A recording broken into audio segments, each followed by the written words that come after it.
नबी करीम सल्लल्लाहु अलैहि वसल्लम अल्लाह करीम ने आपको जितने मौजज़े अता फरमाए हैं उन तमाम मौजज़ों में से अजीम शान मौजज़ा अल्लाह ने मेराज अता किया है।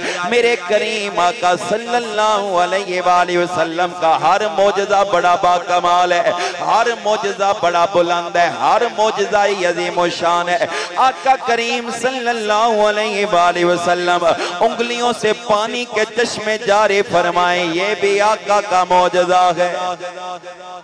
आका करीम सल्लल्लाहु अलैहि वसल्लम डूबे सूरज को वापस बुलवाएं, ये भी आका करीम का मौजज़ा है। आका करीम सल्लल्लाहु अलैहि वसल्लम उंगली के इशारे चांद के कलेजे को चीर के रख दें, ये भी आका का मौजज़ा है। महबूबे करीम सल्लल्लाहु अलैहि वसल्लम कंकरों को हुक्म दे कंकलमा पढ़ के आपकी नबुव्वत और रिसालत की गवाही दें, ये भी मेरे आका का मौजज़ा है।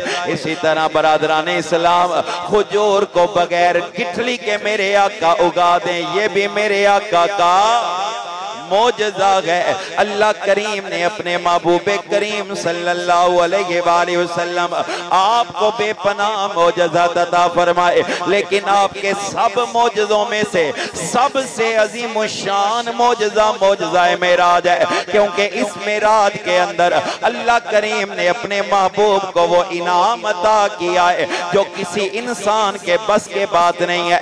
इंसान तो दरकिनार, वली के बस के बात नहीं है, वली तो दरकिनार, किसी गौस के मुकद्दर में वो चीज नहीं आई, गौस तो दरकिनार, किसी सहाबी के मुकाम में वो चीज नहीं है, सहाबी तो दरकिनार, किसी नबी को अल्लाह ने वो इज्जत अता नहीं फरमाई जो इज्जत आमीना के लाल को मिली है। नबी तो दरकिनार, किसी रसूल की किस्मत में वो अल्लाह करीम का इनाम नहीं आया जो इनाम आमीना के लाल की किस्मत में आया है। और वो इनाम क्या है? मेरे और तेरे करीम का सल्लल्लाहु अलैहि वसल्लम तमाम नस्ल इंसानी में से मेरे और तेरे करीम आका की हस्ती वो हस्ती है जिसने अपने सर की आंखों से अपने जिस्म के साथ बेहिजाब अपने रब का दीदार किया है।